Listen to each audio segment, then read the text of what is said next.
August 2006, Shorthand English Senior Grade. Get ready for the dictation. 10 seconds. 5 seconds. Start.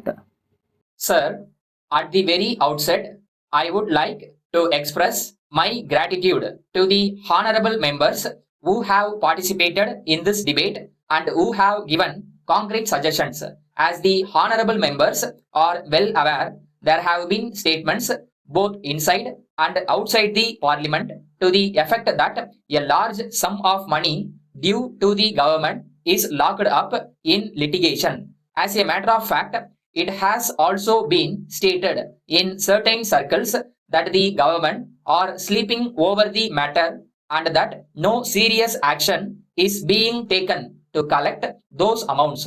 I would like to tell them that the government are taking drastic action to collect the amount due to the government. Sir, I would like to bring to the notice of the honorable members that a sum of rupees 1,400 crores is involved in the cases pending before the various high courts and a sum of rupees 700 crores is involved in the cases pending before the Supreme Court of India. There was representation that the government should come up with a solution in order to clear the pending cases. It has also been brought to the notice of the government that the high courts in some of the states have given conflicting verdicts which have come in the way of the administration and have also put the trade and business into difficulty. We have to find a solution for all these problems. We have therefore proposed to set up an appellate tribunal which will deal with the revenue matters exclusively. As the honorable members are aware, our high courts in various states of the country have to deal with so many matters, including the revenue matters. As such, they are not in a position to dispose of the cases coming before them within a short time. So, we have thought of coming before this house with this bill containing a proposal to set up an appellate tribunal. I therefore request all the honorable members to bear in mind the history that lies behind the setting up of the tribunal. In this connection, I want to tell the honorable members that this is a measure for speeding up justice. In fact, it will help trade and business as also the administration to ensure speedy disposal of cases which are pending for a long time in various high courts.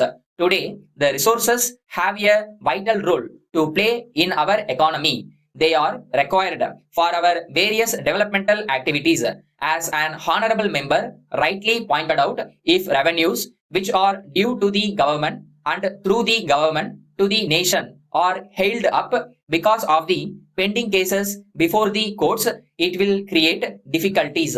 It has been brought to the notice of the government by members of parliament and even by people outside parliament that when businessmen go to the high courts, the revenue due to the government gets locked up. As such, the government will have to come up with a definite solution. Sir, if you take into consideration all these aspects, you will realize that it is in the interests of trade as also the administration to have a tribunal exclusively dealing with revenue matters.